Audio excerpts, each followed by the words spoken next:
Os irmãos bem sabem que o apóstolo Paulo escreve esta carta depois que se despede da igreja de Éfeso, onde ficou 3 anos plantando aquela robusta igreja, que veio a se tornar a igreja mais estratégica do Novo Testamento, superando inclusive a igreja de Jerusalém e Antioquia.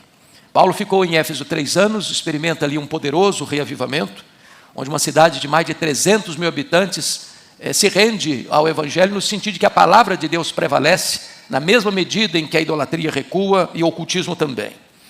Paulo, estando ali, planta igrejas nas mais diversas províncias da Ásia Menor, como Esmirna, Pérgamo, Tiatira, Sardes, Filadélfia, Laodiceia, Colossos e Herápolis. Agora ele está de volta para Jerusalém, trazendo uma oferta que levantara entre as igrejas gentílicas para os pobres da Judeia, em virtude da fome que assolou o mundo no período de Cláudio, do ano 41 a 54. E é nesse retorno que ele escreve esta carta, chamada de Manifesto Cristão, ou Evangelho segundo Paulo, a mais robusta epístola que Paulo escreveu. Paulo nunca tinha estado em Roma, a igreja não fora plantada por ele, e o propósito de Paulo, ao enviar esta carta, era já preparar aquela igreja para a sua recepção, porque era propósito dele, desejo dele visitar Roma, compartilhar com a igreja de Roma e ser enviado pela igreja de Roma à Espanha. Ele confessa aqui que muitas vezes tentou fazer isso e foi impedido, mas agora ele tinha o desejo de ir. Fato é que o propósito dele não se cumpre como ele tinha planejado. Na verdade, ele chega em Roma, mas chega preso, chega algemado e fica lá 2 anos nessa primeira prisão. Esta carta é talvez a mais importante epístola que Paulo escreveu. Essa carta tem tido uma influência importantíssima na história da igreja. Foi essa carta, ou a leitura de um texto desta carta, que levou à conversão o maior expoente dos pais da igreja, Aurélio Agostinho. Foi esta carta que foi a bandeira principal da reforma protestante, quando Martinho Lutero descobre e entende a verdade de Romanos 1,17, o justo viverá pela fé.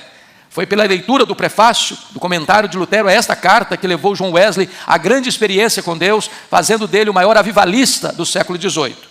Paulo, aqui nesta carta, apresenta o Evangelho. Ele mostra o prefácio da carta, de 1 a 17, onde ele apresenta o que é o Evangelho.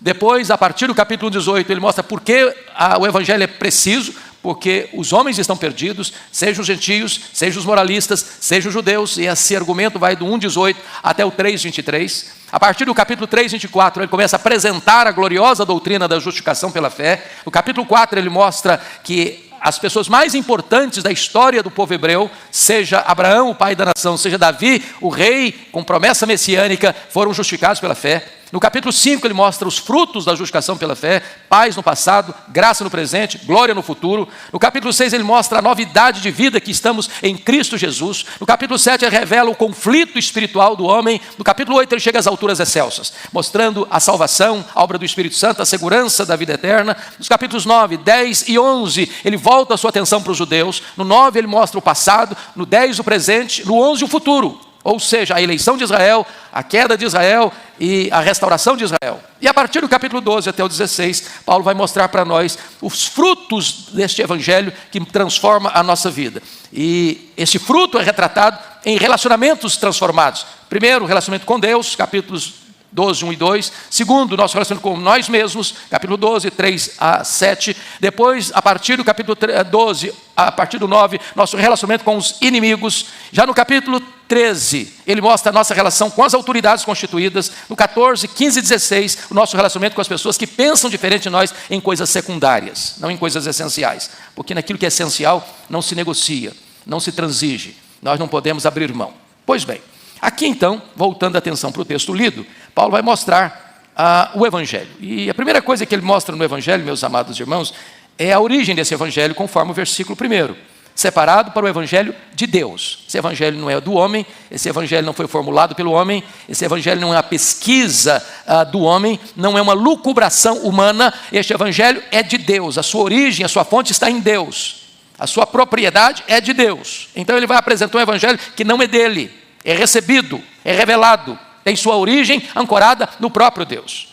A segunda coisa importante aqui a observar é a antiguidade deste Evangelho. Versículo 2, Ele diz: o qual foi por Deus outrora prometido por intermédio dos seus profetas nas Sagradas Escrituras. Ou seja, Paulo não faz uma distinção entre o Deus do Antigo Testamento e o Deus do Novo Testamento. Alguns equivocadamente, não, o Deus do Antigo Testamento é o Deus da ira, é o Deus da guerra, o Deus do Novo Testamento é o Deus da graça, é o Deus do amor. Não, não existem duas divindades, é o mesmo Deus. O Evangelho foi o Evangelho lá anunciado nos profetas, o Evangelho é aqui plenamente revelado no Novo Testamento, a completa harmonia entre o Antigo e o Novo Testamento. O Antigo Testamento prepara, o Novo Testamento consuma essa gloriosa verdade. Então este Evangelho não é uma novidade, ele é antigo, ele é anunciado e pré-anunciado no Antigo Testamento e cumprido no Novo Testamento.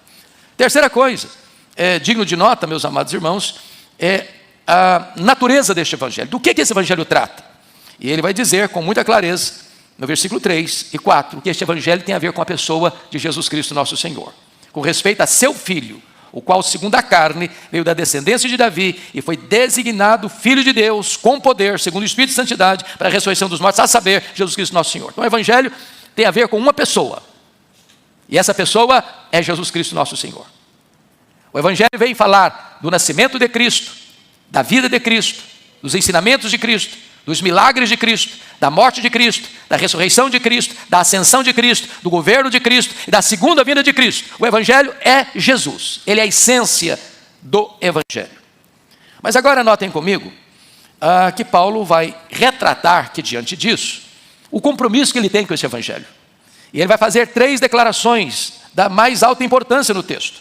Primeiramente, confira comigo, por gentileza, no versículo 14. Pois eu sou devedor, tanto a gregos como a bárbaros, tanto a sábios como a ignorantes. Primeira coisa que ele constata é que ele se sente devedor de pregar este Evangelho. É como se Deus estivesse colocando na sua mão um grande tesouro, e esse tesouro não é para ser guardado, escondido, retido. Ele precisa entregar este tesouro que recebeu, e ele se sente devedor dessa gloriosa missão de pregar o Evangelho. A segunda coisa que ele coloca, digno de destaque, está no versículo 15. Ele diz: eu estou pronto. Primeiro, eu sou devedor. Segundo, eu estou pronto. Porque há muitas pessoas que, embora conscientes de que são devedoras, porque todos nós o somos, este Evangelho nos foi dado para ser repartido, para ser proclamado, para ser anunciado. Quando nós nos omitimos, nos acovardamos, nos calamos e escondemos este Evangelho, nós estamos em dívida, nós estamos sendo mordomos infiéis daquilo que nos foi confiado. Então ele diz: eu estou pronto. E ele está pronto para pregar este Evangelho com liberdade ou preso. Ele está pronto a pregar este Evangelho com saúde ou doente. Ele está pronto a pregar este Evangelho em tempos de fartura e em tempos de escassez. Ele está pronto a pregar este Evangelho quando tem dias de folga e quando é perseguido. Ou seja, nenhuma circunstância leva este homem a desestimular-se de pregar o Evangelho. Eu estou pronto. Mas a terceira atitude dele em relação ao Evangelho está no versículo 16. Ele diz: eu não me envergonho de pregar o Evangelho. E aqui há 3 coisas, irmãos. Primeiro, tem algumas pessoas que são a vergonha do Evangelho. Aquelas que vivem desordenadamente, embora professem ser cristãos. Segundo, existem aqueles que se envergonham do Evangelho. A vida de Paulo, pelo fato de pregar o Evangelho, ele está sendo perseguido, ele está sendo açoitado, ele está sendo fustigado com varas. Por onde ele passa, ele enfrenta tensões. Ele foi açoitado em Filipos, ele foi escorraçado de Tessalônica, ele foi enxotado de Bereia, ele foi chamado de tagarela em Atenas, ele foi chamado de impostor em Corinto, ele enfrenta feras em Éfeso, ele é preso em Jerusalém. Por onde ele passa, ele enfrenta lutas, adversidades, mas ele diz: eu não me envergonho do Evangelho. E agora, depois de tratar disso, ele vai mostrar ainda o poder do Evangelho. Vejam vocês, no verso 16, ele diz: eu não me envergonho do Evangelho, porque o Evangelho é o poder de Deus, para a salvação de todo aquele que crê. E meus irmãos, uma das verdades mais exponenciais das Escrituras é a onipotência de Deus. E a Bíblia abre seus registros, a sua revelação, com esta declaração: no princípio criou Deus os céus e a terra. Se você crê nessa verdade, está implícito nesta verdade que Deus é onipotente. Porque sem matéria pré-existente ele criou o universo. Vasto, insondável, quase que indecifrável. E se ele chamou a existência as coisas que não existiam pela palavra do seu poder, e se o Evangelho é o poder de Deus, não há limitação e fraqueza neste Evangelho. Esta é uma verdade bendita, meus irmãos, porque nós não precisamos ficar acuados, amedrontados, acovardados diante do desafio de pregar esse evangelho, porque nós pregamos o evangelho poderoso. Não é o evangelho do homem, não é força do homem, é o evangelho de Deus, que tem em si o poder de Deus, porque ele é o poder de Deus. Não há motivo da igreja ficar acanhada, acovardada diante desse grande desafio. Mas notem, qual é o propósito do evangelho, já que ele é tão poderoso? E o versículo 16 responde: ele é o poder de Deus para a salvação. Há muitas formas de poder que são destruidores. Por exemplo, nós estamos vivendo um tempo de muita tensão no mundo hoje, né? O mundo está em polvorosa. Estamos assistindo hoje, quase que na iminência, um pouco desarticulado hoje, mas de uma guerra civil nos Estados Unidos. Estamos assistindo hoje o problema do agro lá na França, que está se espalhando para outros países da Europa, onde o colapso está chegando nas vias principais de acesso às capitais. Estamos assistindo hoje uma ameaça de uma guerra mundial, em virtude de que há uma resposta às ameaças de um país contra o outro, e já sabidamente que se houver uma terceira guerra mundial, a probabilidade de uma catástrofe de proporção universal é factível. O Oriente Médio está um barril de pólvora. O mundo está aí hoje completamente aturdido com essas ameaças. São poderes de destruição, mas o evangelho é o poder de Deus para a salvação. O evangelho restaura, o evangelho liberta, o evangelho faz do homem morto um homem vivo, faz do homem cativo um homem liberto, faz de um homem escravizado pelo pecado um homem livre pela graça de Deus. Este é o poder do evangelho, este é o propósito do evangelho. Mas ainda, gostaria de destacar o alcance do evangelho, porque o versículo 16 diz que o evangelho é a salvação de todo aquele que crê, primeiro do judeu e também do grego. Isso é uma verdade revolucionária, porque os judeus pensavam que a salvação estava limitada à nação judaica, ao povo de Israel.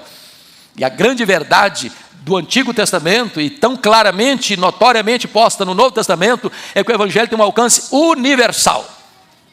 E aliás, está em Apocalipse que o Senhor, lá em capítulo 5, versículo 9, que Jesus morreu para comprar com seu sangue os que procedem de toda tribo, raça, povo, língua e nação.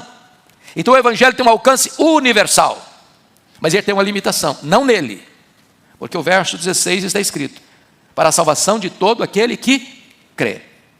O evangelho não é o poder de Deus para a salvação daquele que permanece incrédulo. O evangelho é o poder de Deus para a salvação de todo aquele que crê, de tal maneira que nós não cremos em universalismo. Nós não cremos que todos os homens afinal serão salvos. Nós cremos que aqueles que creem são salvos, estão salvos, seguramente salvos. Mas aqueles que não creem estão perdidos, eternamente perdidos.